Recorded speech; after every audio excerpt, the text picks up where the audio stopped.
Welcome to The Forgotten, Pots Against the Pandemic. An interview with Alex Williamns of The People of Home.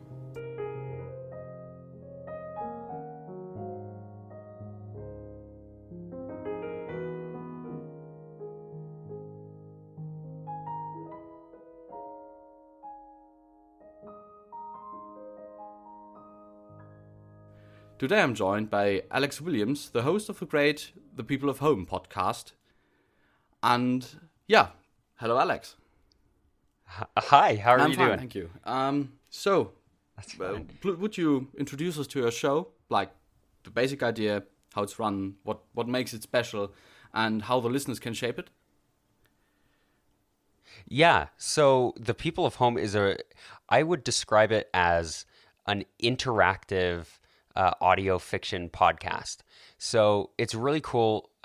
Basically, I play a news anchor discussing and sharing the news of this young and fictional nation called Home. It's called Home because it's our home, right? And it exists in this fictional world, really so that we can have political discussions and kind of shape this world without the trouble of the labels from reality. And the listeners get to shape it through voting and discussing on different things. If a listener suggests something on Reddit that has to do with one of the news stories that we're discussing, I'll use that as public opinion. I'll say, well, the public opinion seems to be swaying this way. They don't really like what the government's doing. And it informs our discussion on the show when we're talking about these politics and these economics and the history and the culture that's going on. Well, that sounds pretty ambitious in my ears. Oh, yeah. So, I do believe that. So, how did you come up with this? Because it's not quite the ordinary podcast you find on the usual platforms. Yeah, so the story of how I came up with this show is kind of a long one. I always wanted to have these political discussions. I've always been fascinated by politics and always been frustrated that that a lot of the conversation that we have is just so full of rhetoric that we're never talking about anything real, like any real, just the ideas, right? And so I always wanted to have some sort of debate show. And I thought, it'd be cool to have debates where people had to debate for the opposite side so that they really had to dig in and try and understand their opponent. I always thought it'd be cool to have, a podcast where I moderated those conversations. And then I got the idea. I was looking at internet culture and how in internet culture there's these things that exist only in our minds and only in this sphere of the cloud. And I thought, how cool would it be to have a totally fictional nation that people could identify with and say, oh yeah, I'm from X country that doesn't exist in the real world, but we can have real conversations about it because we're partaking in the same fiction. And so eventually, over time, sometime mid-2018, in September or something, those ideas really started to come together. And I started to talk to a few of my professors about the idea and talk to a few other people, and they thought it was kind of neat. And I thought, well, the perfect way to convey this would be through a national broadcast. And so, eventually it just kind of all culminated in The People of Home. And now I'm a news anchor for a place that doesn't exist with a bunch of citizens who live all over the world, but in the same country. Okay, that sounds pretty fun to me. But of course, there's always the point of you having to communicate with your listenership, or let's call them subjects. So how do you do that actually? So the communication, obviously it's largely through the podcast, which is great because it gets the information out. A lot of people, anybody listening to this has probably listened to several other podcasts before, and we know how easy it is to consume that medium. And so it's mostly through the podcast, but then we really try and encourage people to get on Reddit at r/the people of home, and on Twitter at the people of home, to have these conversations outside of the podcast sphere. Because like I said, those conversations that are had off the show and in the real world over the internet, those inform our discussion and what the country ends up looking like going forward. Okay, that sounds pretty interesting, especially that, the major amount of podcast listeners is probably quite used to using those forums, at least for conveying their own opinions to the podcast and maybe requesting content. So if I were, for example, like a specialist in economics or like foreign policy or something, do you have like interviews not only with listeners but maybe something like certain scientists, maybe social scientists? Yeah, actually, we have a few things going on right now. So in some earlier episodes, I had a political scientist on, and I had an economist on to comment on our fictional the people campaigning to be the leader of this country. I had them on to comment on these things, and we're continuing to do that. I'm actually talking to a lady right now who works in public health. She has a PhD in public health, and I want to have her on to talk about different aspects of public health and maybe some concerns that we might have. I'm also working with one of my econ professors and one of my former poli-sci or political science professors to build simulations into the show. So not only are experts more than welcome in any field to come on, because I think that we really need to take advantage of that knowledge that we have. And I think this podcast is a great way to share that knowledge. But they're welcome to come on the show, and they're welcome to work with me on creating a realistic world so that we can actually have these discussions rather than just kind of making a fiction, that we can really make it real for the listeners. That sounds rather amazing. I mean, I'm studying history and political sciences too, so I'm not sure whether I would actually ask my professors to comment on something. Maybe I should try, because most of them are actually nice. Yes. So that sounds like a terrific idea. So maybe a little something outside of the usual interview questions. How did they react if you asked them to help? So are they like, oh wow, interesting, or more like, fine, I guess? Yeah, that's a really good question. I mean, you know how it goes. You run a podcast, and you get people who have varying levels of degree of, do I want to be on the show? For some of them, for some of the professors I talk with, they might not grasp the idea of a podcast, or they might not like the idea of my podcast. I have gotten some feedback from people who are like, meh, I wouldn't listen to it, but like, good for you. And but these professors that I'm mainly working with are really interested. And actually, one of them, my econ professor, I asked him to be on the show because I knew he liked podcasts. And he was like, yeah, sure, let's do it. And we sat down, did the interview, and then he's like, I love this. And we've been working now for months on building my podcast into his curriculum. So yeah, of course, with anything, you get varying degrees of interest and appreciation. But I find generally people are at least respectful when you say, hey, can you help me with this? They might say no, but that's the worst that can happen, right? Okay, that doesn't sound like a bad idea for me to do then. Yeah, thank you. Yeah. Moving away from the listener interaction or getting experts on your show, every experimental project like this probably does have some law, something like a world behind it, So can you tell us a little more about the world your fictional Yeah. nation is in? Do you have like United Nations?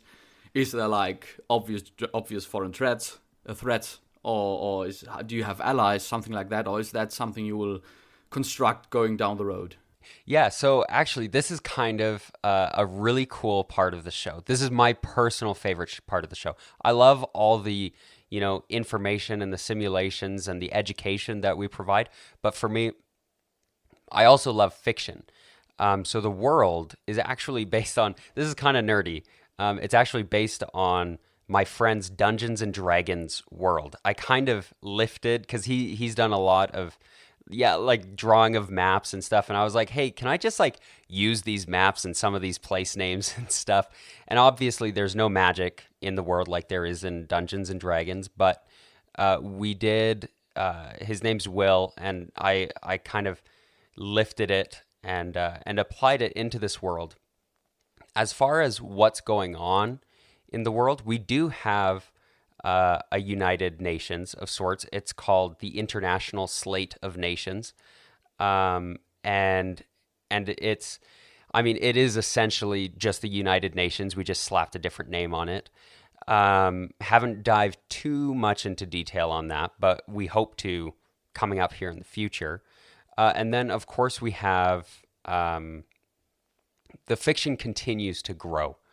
And one of the ways it does that is actually through the audience participation. When people come on the show, I let them know, I say, you can make things up. Like, invent your own backstory, invent your own, country that you're from or whatever, right? And I encourage them to do this because it brings out some really cool results. I had, when I had my econ professor on for the first time, he was talking about the benefits of trade, and he was saying this country, Chanrock, which I created, he says, Chanrock has the best beef. I never told him that, but he said, Chanrock has the best beef. And I said, that is now a fact. That is, Chanrock has the best beef. Everybody knows this. Totally fictional, made up by my professor, just because he got into the fiction. And then a while later, I was interviewing one of my friends, Rob Falconer, who is actually an expert on things like immigration policy. And so in that conversation, he mentioned how he loves Chanrock beef tacos and how there are a lot of Chanrock beef tacos in downtown in Guardians River, which is a city in the world. And so really, I create a framework that I lifted from my friend, but then I let the audience and the guests build into it whatever they want. So it is really cool. But there is a framework, and then, what people say, if I leave it in the show, becomes canon. That sounds like something that a lot of my listeners would actually like. Perfect. Many of them actually want to get a bit creative for the show, and so awesome. Yeah, I'm pretty sure some of them will actually quite like this idea. Fantastic. So, leaving the wild guess that you're a democracy, which I'm pretty sure you are. Yeah, we are. Yeah. How exactly does it work? So, like, you have a president, I guess. I know that for a fact because I've listened to some of the episodes. But do you have a parliament? How do you elect presidents? How often do you do that? And so on and so forth. Yeah, so this is actually a really good question, because this is something that we are still figuring out. We did elect a president, Jacob Householder, and so we had this initial election where we had basically no principle or idea of the exact framework we'd be using politically. We knew that we wanted to have a runoff voting system, and so, but then we didn't know, is it going to be parliamentary? Is it going to be presidential or semi-presidential? There are a lot of different options out there, and we wanted the candidates to get creative. So we had 3 fantastic candidates, Raven, Jacob, and Rob.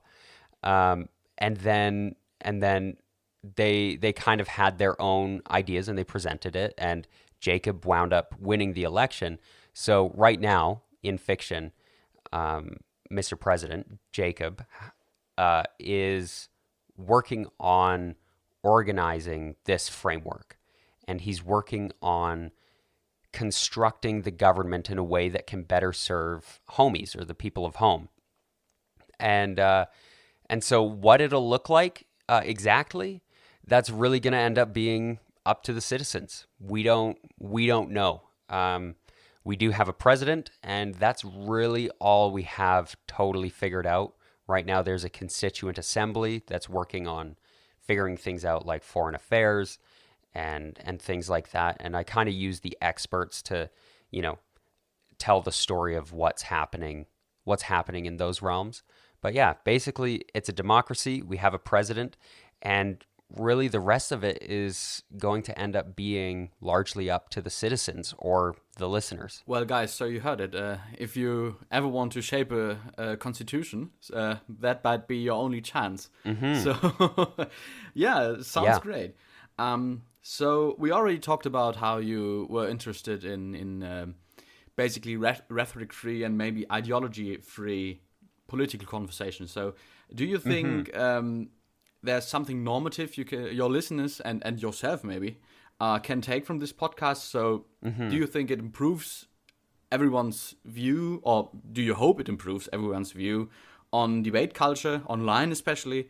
Or do you think maybe even it has some normative measure and normative meaning for real life politics? Yeah, that's exactly what I'd like to see happen. I'd like to see this creative process find its way out of this fictional world and into the real world. I would love it if it had a real tangible effect on modern day politics and on the way that people have conversations. Because I think a lot of the time what happens is, especially in party politics, we make an assumption that you are this, so you are that, right?